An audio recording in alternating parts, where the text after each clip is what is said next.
अस्सलाम वालेकुम। Welcome to this podcast. हम डेली अपने यूट्यूब चैनल पे और हर जगह डिफरेंट सोशल मीडियाज पे अपने प्रोसीजर्स की डिफरेंट वीडियोस अपलोड करते रहते हैं। और आप वो प्रोसीजर्स देख के आई एम श्योर कि आपके माइंड में बहुत से डिफरेंट क्वेश्चंस आते होंगे। तो आज हम इस पॉडकास्ट में उन्हीं क्वेश्चंस को आंसर करेंगे और आपकी सारी क्वेरीज को डिस्कस करेंगे।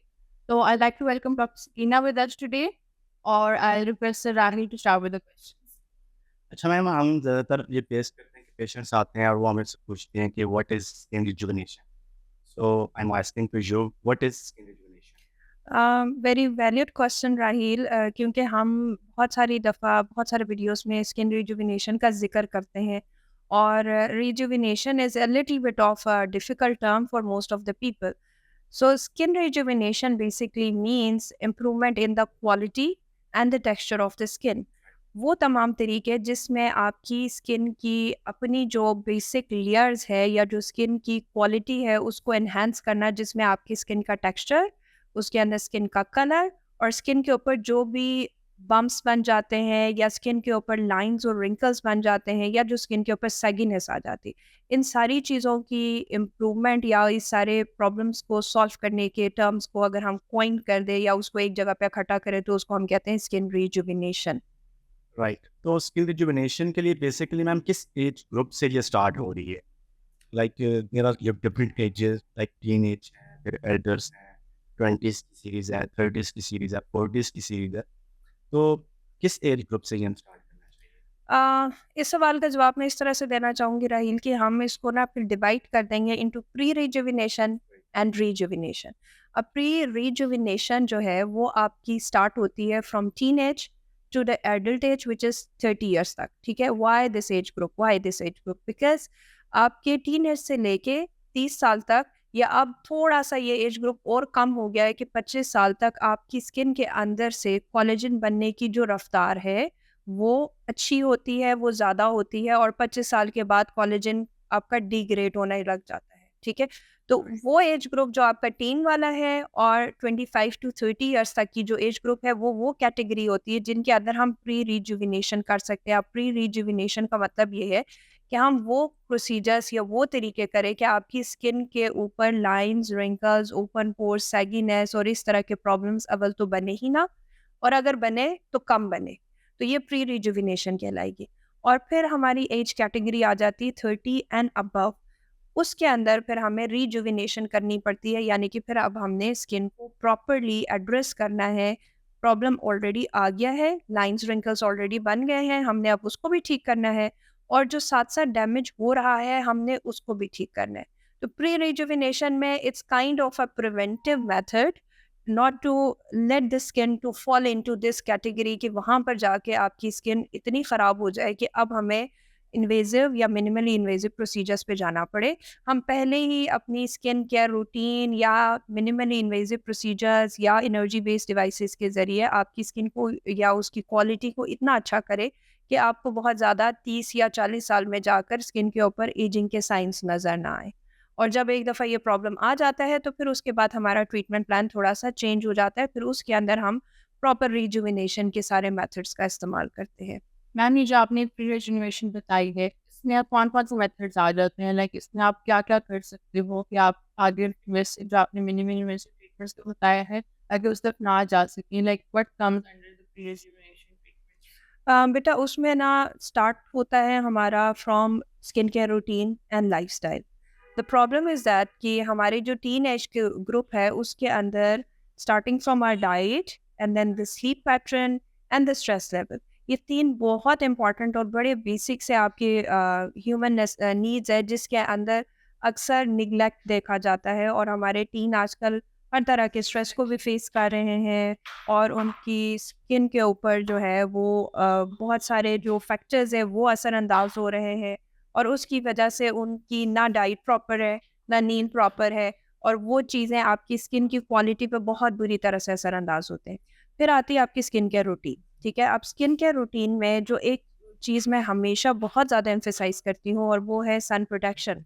स्किन केयर रूटीन में मैं हमेशा पेशेंट को कहती हूँ आप सब छोड़ दें, सन ब्लॉक ना छोड़ें, क्योंकि अगर आपके पास सन ब्लॉक का इस्तेमाल आपने अर्ली ईयर्स से नहीं स्टार्ट किया तो फिर आपको बाद में बहुत सारे प्रॉब्लम्स फेस करने पड़ेंगे, जिसमें आपके लाइंस, रिंकल्स और इस तरह के सारे इश्यूज आते हैं। ठीक है, स्किन केयर रूटीन में अलोंग विद सन ब्लॉक एक बहुत इंपॉर्टेंट आपका होता है मॉइस्चराइजेशन ऑफ द स्किन या हाइड्रेशन ऑफ द स्किन, क्योंकि अगर स्किन के ऊपर एक प्रॉपर लेयर ऑफ मॉइस्चर मौजूद नहीं है, चाहे वो ड्राई स्किन है, चाहे वो ऑयली स्किन है, चाहे वो कॉम्बिनेशन स्किन है। अब यहाँ पे अक्सर एक ये मिथ होता है कि जी हमारी तो स्किन ऑयली है, हमें तो मॉइस्चराइजर ही नहीं लगाना चाहिए, तो ऐसी बात नहीं है। ऑयली स्किन के ऊपर भी आपकी स्किन की जो लेयर्स है ना, उनके अंदर वेयर एंड टियर हो रहा है। हर 28 दिन के बाद आपकी स्किन रिन्यू हो रही है। तो ऑयली स्किन के ऊपर भी एक पतली लेयर ऑफ मॉइस्चराइजेशन ज़रूर होनी चाहिए। फ़र्क सिर्फ ये होता है, ऑयली स्किन का मॉइस्चराइज़र अलग होगा, ड्राई स्किन का मॉइस्चराइज़र अलग होगा। फिर आपके आ जाते हैं डिफरेंट काइंड ऑफ सीरम्स जो आपकी स्किन केयर में हम इनकलकेट करते हैं, जिनमें आपका आ जाता है हाइलुरोनिक एसिड सीरम है, विटामिन सी है, नियासिनामाइड है, सैलिसिलिक एसिड है। इन सारों का इस्तेमाल आपकी स्किन के टेक्सचर को, क्वालिटी को एनहांस कर सकता है। चूज़ कैसे करना है, डेफिनेटली वो आपकी जो रिक्वायरमेंट है उसके अकॉर्डिंगली आपको जाना पड़ेगा। और द नेक्स्ट स्टेप, अब first step is lifestyle modification, the second step is your skin care routine, now coming on to the procedures. आपने अगर इन सारी चीज़ों का ख्याल ना रखा तो फिर अब आपको जाना पड़ेगा किन चीज़ों के ऊपर, या अगर आपकी स्किन बहुत बैडली डैमेज है, आपको एक्ने रही टीनेज में, आपकी स्किन के ऊपर कोई आपने गलत प्रोडक्ट्स लगा ली, जिसके बारे में हम बहुत दफ़ा अपने डिफरेंट पॉडकास्ट में बात कर चुके हैं कि आपने इन्फ्लुएंसर्स की बात सुनकर या आपने over the counter whitening creams लेकर अपनी स्किन को डैमेज कर दिया। एग्जैक्टली, तो आपने अपनी स्किन को डैमेज कर लिया। Now what to do? अब आपकी स्किन की वो लेयर जो सबसे ऊपर वाली लेयर होती है, जिसको हम एपिडर्मिस कहते हैं, ज़्यादातर उसमें डैमेजिंग असरात आपको नज़र आना शुरू हो जाते हैं। हमने अब वो सारे प्रोसीजर्स करने हैं जिसमें एपिडर्मिस की लेयर को रिन्यू करें और थोड़ा बहुत हम डर्मिस तक भी जाए, यानी कि स्किन के नीचे की जो लेयर है, जो कि एपिडर्मिस की लेयर की थिकनेस होती है 4 से 5 मिलीमीटर, और उसी के नीचे आपकी डर्मिस होती है। अब डर्मिस का फ़ायदा ये होता है कि वहाँ पर आपके कोलेजन बनाने वाले सेल्स पड़े हुए हैं, जिनको हम फाइब्रोब्लास्ट कहते हैं। अब हमने वो प्रोसीजर्स करने हैं जो कि आपकी स्किन के अंदर जाए और जाकर उन फाइब्रोब्लास्ट को स्टिमुलेट करे। अब स्किन के अंदर एंटर होने के लिए ना हमारे पास 3 रास्ते हैं, 3 तरीके हैं। या तो आप कोई केमिकल ऐसा इस्तेमाल करें जिसके ज़रिए आपकी जो एपिडर्मिस की लेयर है वो वहाँ से गुजरता हुआ केमिकल नीचे डर्मिस तक पहुँचे। इसको हम कहते हैं केमिकल पील। दूसरा तरीका ये है कि हम स्किन के अंदर कोई ऐसी एनर्जी बेस्ड डिवाइस का इस्तेमाल करें, जैसे कि लेज़र्स है या हाइफूस है। वो इस्तेमाल करने से क्या होगा कि वो स्किन के नीचे की लेयर में जाएगा और वहाँ से आपकी फाइब्रोब्लास्ट या जो आपके कोलेजन प्रोड्यूसिंग सेल्स है उनको स्टिमुलेट करेंगे। और तीसरा तरीका है नीडल्स का इस्तेमाल। अब उसमें माइक्रो नीडलिंग, मीजोथेरेपीज आ जाते हैं, या आप even with the help of cannulas आप स्किन के अंदर ऐसे प्रोडक्ट्स डाल दें जो इन सेल्स के ऊपर जाकर उन सेल्स को रिन्यू करें, उन सेल्स को जो सोए हुए हैं या वो डेड हो गए हैं उनको दोबारा से जगाना शुरू करें और उनका काम बढ़ा दें और उनको कहें कि अब आप दोबारा से कोलेजन बनाएं।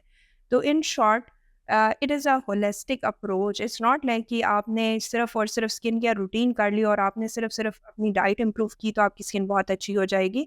अगर स्किन के ऊपर बहुत डैमेज हुआ हुआ है, you have to go to the doctor so that कि आप तीनों चीज़ों को, लाइक आपकी स्किन केयर रूटीन, आपका डाइट, आपका स्लीप पैटर्न, आपकी जो ओवरऑल अपीयरेंस है, उन सारों को इम्प्रूव करने के लिए फिर हमारे प्रोसीजर्स आ जाते हैं, जिनमें माइक्रो नीडलिंग है, केमिकल पील है, हाइफू है, रेडियो फ्रीक्वेंसी है, इसके अलावा आईपीएल लेजर्स है। तो ये वो सारे तरीके हैं जिसमें हम आपकी स्किन की क्वालिटी और टेक्सचर को in the phase of pre rejuvenation इस्तेमाल करके इम्प्रूव कर सकते हैं। अच्छा, एक क्वेश्चन होता है कि हमारे लाइक 2 सिस्टर्स हैं, उनमें से एक सिस्टर को स्कार्स हैं, तो उसकी छोटी सिस्टर्स ने हमसे क्वेश्चन किया कि यार मुझे तो अभी एक्ने है, तो हमारा जेनेटिकली स्कार्स आ रहे हैं, तो व्हाट विल शी डू कि उसको स्कार्स ना बने?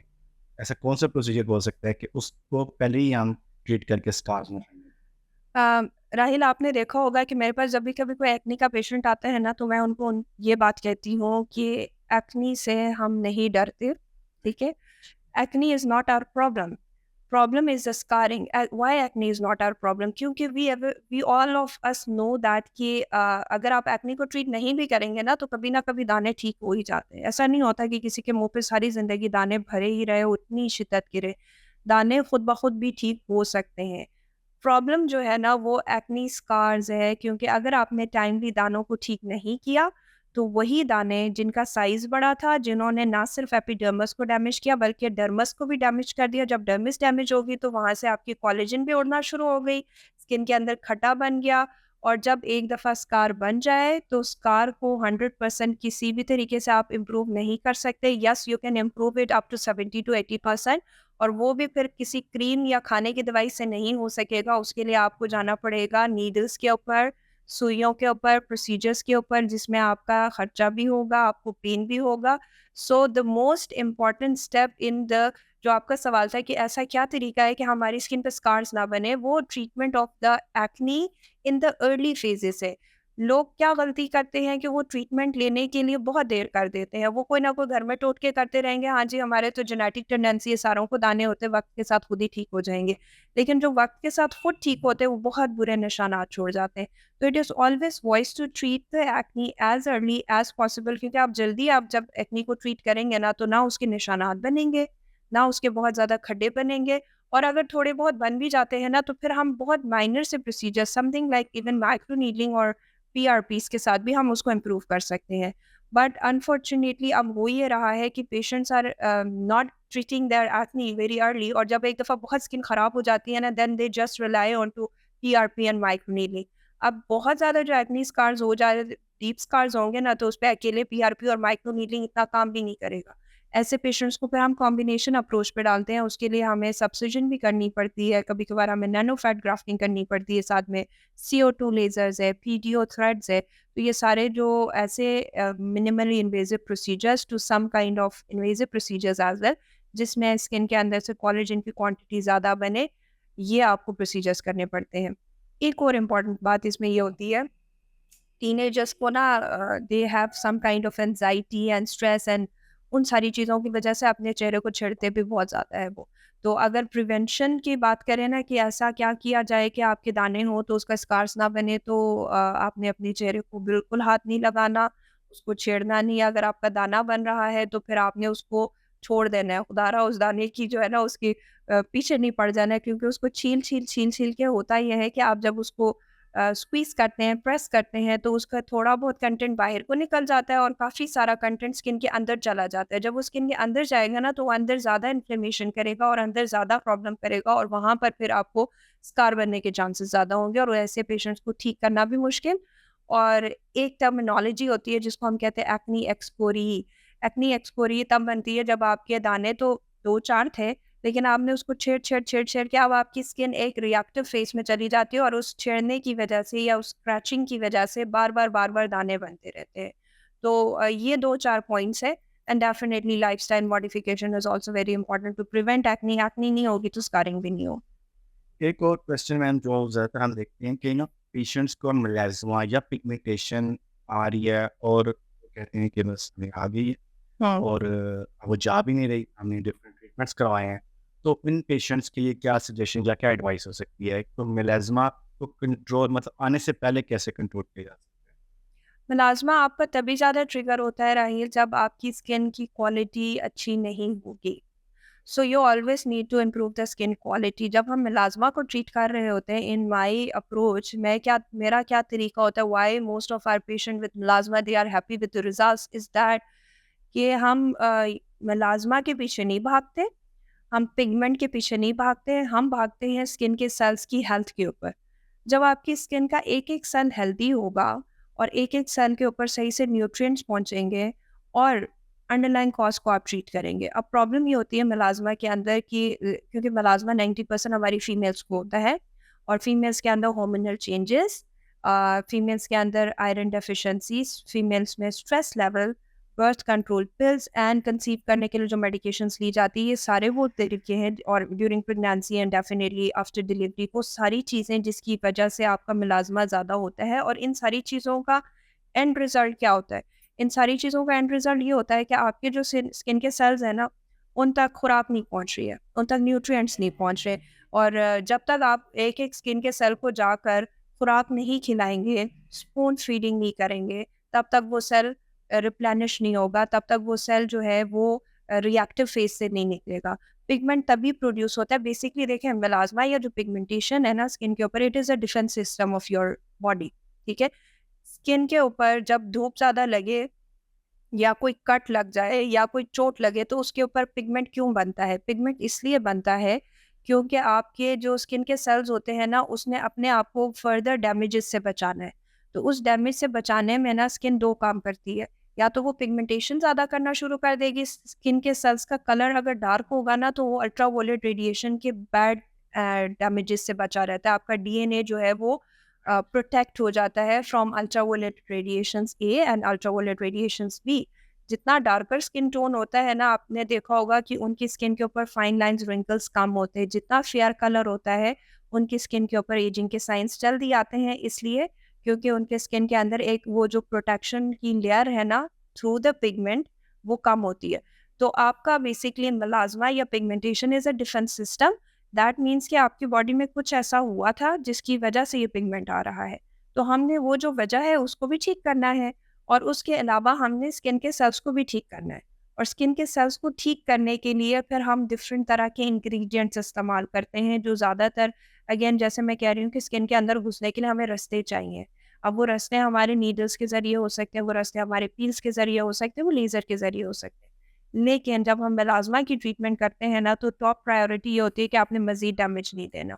अब अगर हीट का इस्तेमाल करेंगे या केमिकल पील का इस्तेमाल करेंगे तो क्या हो सकता है कि आपकी स्किन की लेयर उतर सकती है, स्किन मज़ीद रेड हो सकती है, स्किन के ऊपर ऑलरेडी पिगमेंट आ रहा था, उसके ऊपर आपने हीट दे दिया तो मसला ये हो सकता है। आपने बहुत लोगों से सुना होगा कि हमने मेलास्मा के ऊपर क्यू स्विच लेज़र कराया और हमारा पिगमेंट और ज़्यादा हो गया। वो तब होता है जब आप ये सारी चीज़ें, specially I am talking about the Asian skin, not the Fitzpatrick type 1 और 2 जो हमारी आम ज़बान में कहें जो अंग्रेज़ की स्किन है। हम उसकी नहीं बात करें, हम अपनी सोसाइटी की बात करें कि हमारी जो स्किन टाइप्स है, उसके अंदर पिगमेंट जो है हीट की वजह से ज़्यादा हो जाता है। या अगर आप स्किन की लेयर्स को उतार देंगे थ्रू केमिकल पील तो उससे आपकी स्किन और ज़्यादा रेड होगी और ज़्यादा receptive to the ultraviolet radiation, उससे पिगमेंट और ज़्यादा हो जाएगा। सो आपने स्किन की लेयर्स को स्ट्रिप ऑफ किए बगैर and through the needles, that's the best way. Mesotherapy करें। अब mesotherapy is a technique to deliver different ingredients inside the skin. अब now we can use different even transaminic acid का इस्तेमाल हो सकता है, विटामिन सी का इस्तेमाल हो सकता है, ग्लूटाथियोन, अल्फा बिटिन, फॉलिक एसिड, पीडीआरएन। आजकल बहुत टर्म यूज़ हो रहा है जी कि सैल्मन फिश डीएनए का इस्तेमाल हो रहा है। और वो सारे इंग्रेडिएंट्स ये क्या करते हैं, स्किन को रिजुविनेट भी करेगा, स्किन की टाइटनिंग भी करेगा और आपका मेलास्मा भी इम्प्रूव करेगा और आपको बार बार मेलास्मा होने के चांसेस भी कम हो जाएंगे। ओके मैम, जैसे आपके पास कोई पेशेंट आता है तो आप किस बेसिस पे आप डिसाइड करती हैं कि हाँ इनको ये ट्रीटमेंट कराना है? लाइक आप कैसे सजेस्ट करती हैं? Like what's the first thing आप पेशेंट को नोट करती है कि हाँ इसको ये चीज़ है और हाँ इसको ये ट्रीटमेंट कराना है? क्योंकि आपने बोला है कि पील्स होते हैं, लेजर्स होते हैं, फिर ज़्यादा इन्वेसिव होते हैं।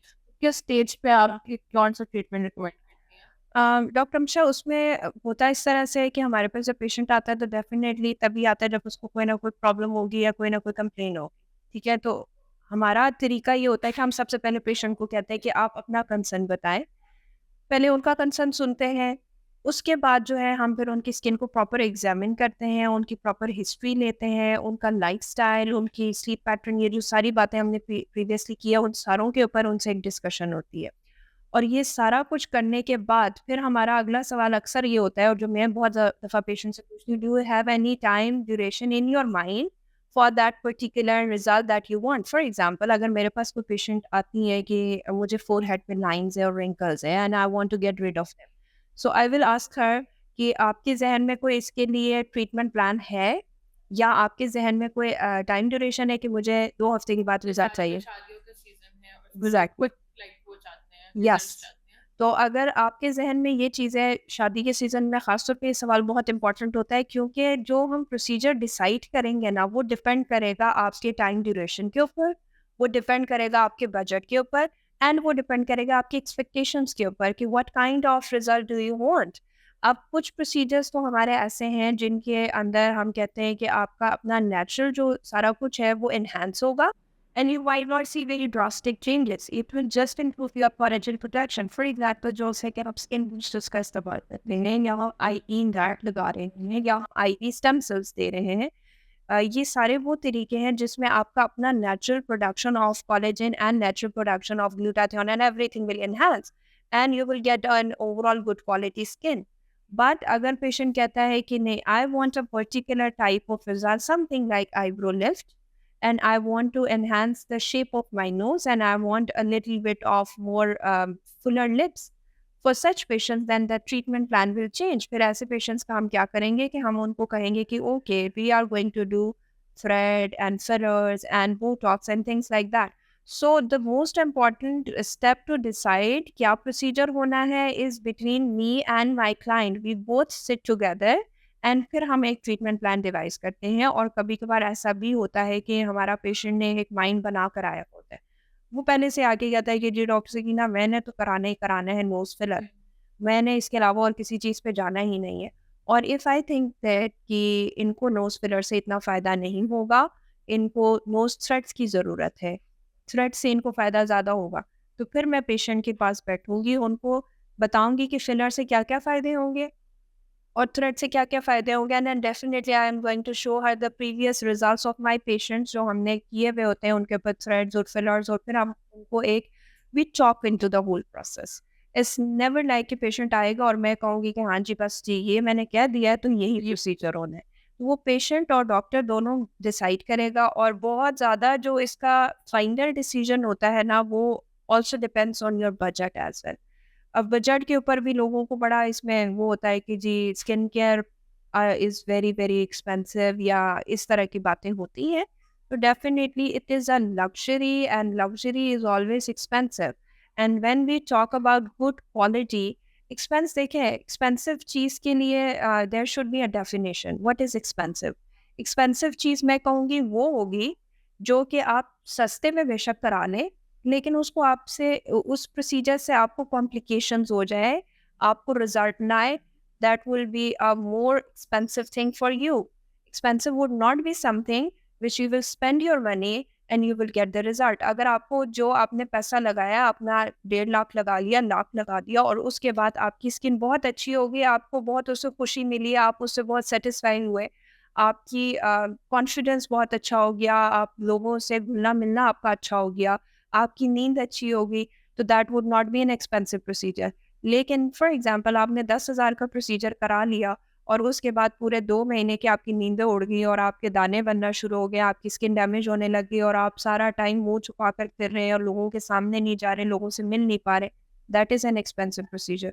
So, while deciding the skincare procedures, your doctor always think about these things as well, because only a specialist will be able to देखें, ये नहीं होता कि complications ना हो, ठीक है ना. तो मैं हमेशा कहती हूँ कि this difference between a specialist and a simple MBBS doctor is that कि जो specialist है ना, उसको दरख्त के ऊपर भी चढ़ना आएगा, ठीक है ना. तो वो अगर कोई complication या कोई मसला होगा तो स्पेशलिस्ट को पता है कि उस कॉम्प्लिकेशन और उस मसले को कैसे हैंडल करना है. A simple MBBS doctor would not be so much trained, या उनके पास इतना एक्सपीरियंस नहीं होगा कि वो अगर उन्होंने कोई प्रोसीजर, उनको प्रोसीजर करना आता होगा, लेकिन अगर उस प्रोसीजर से कोई मसला हो गया ना, तो फिर उनको उसको हैंडल करना नहीं आएगा. And definitely they will refer such cases to a specialist. So I am most of the time seeing a lot of patient having complications, and when I try to fix those complications, definitely the cost would be more.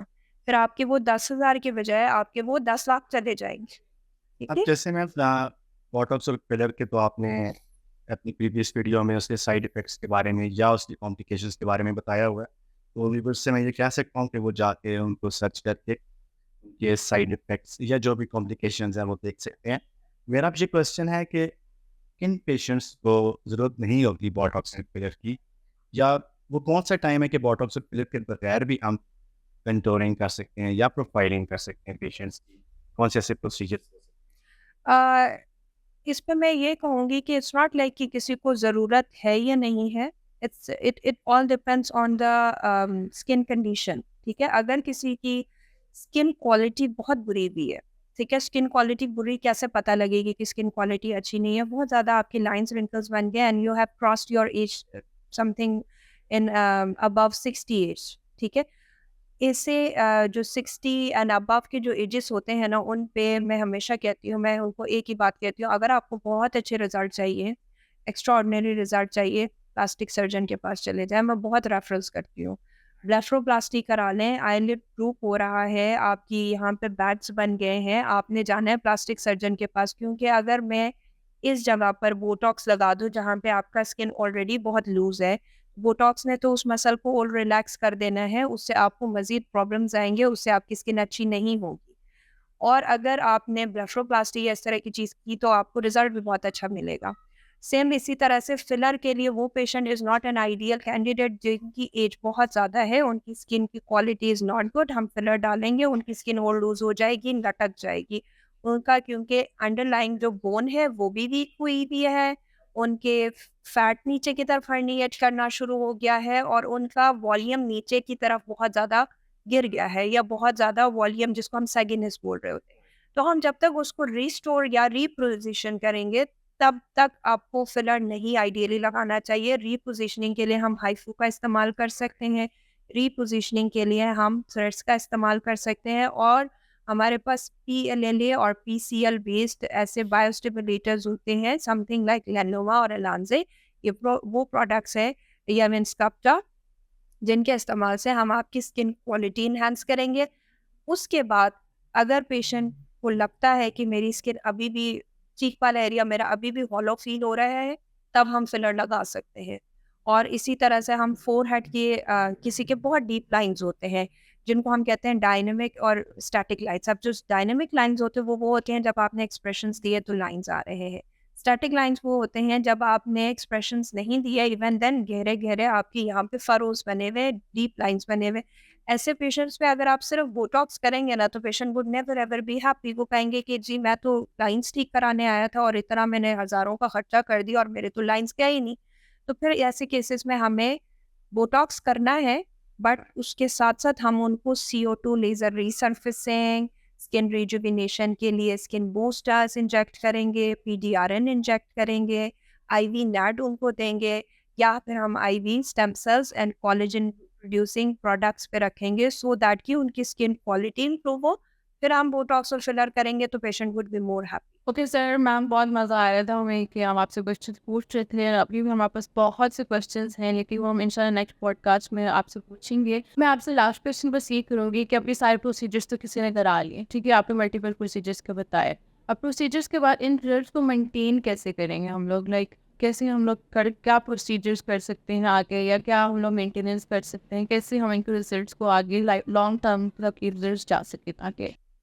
Doctor skin जो rejuvenation जिससे हमने बात शुरू की थी, is a lifestyle, ठीक है? It's never ever like कि आपने एक प्रोसीजर कराया और बस एक दफ़ा कराकर आप भूल गए और वो सारी ज़िंदगी रहेगा। देखिए, स्किन के अंदर एजिंग तो हो रही है ना, हम एजिंग को तो नहीं रोक सक रहे हैं, हम एजिंग को रोकना चाहते भी नहीं है। Ageing is a natural process, but we can slow down the ageing process. तो जैसे मैंने शुरू में कहा ना कि टीन्स को चाहिए होती हैं good sleep and exercise and walk and अपनी डाइट इम्प्रूव करना। Same is true for the adults as well, जिन्होंने हमसे प्रोसीजर्स करा लिए, तो अब उसको आप मेंटेन रखना चाहते हो, उसका रिज़ल्ट एनहांस रखना चाहते हो, तो आपको अपनी इन चीज़ों के ऊपर फोकस करना होगा। दूसरा इम्पॉर्टेंट फैक्टर ये है कि हम हमेशा पेशेंट को एक ट्रीटमेंट प्लान बना कर देते हैं। आपने एक दफ़ा प्रोसीजर करा लिया तो हर प्रोसीजर का अपना एक टाइम ड्यूरेशन होता है। For example, if you talk about PNNA, it works for up to 2 years. The research says कि आपके 2 साल तक एक सेशन का रिजल्ट चलता है, बट जो हम जर्नली देखते हैं वो 15 महीने तक चलता है रिजल्ट।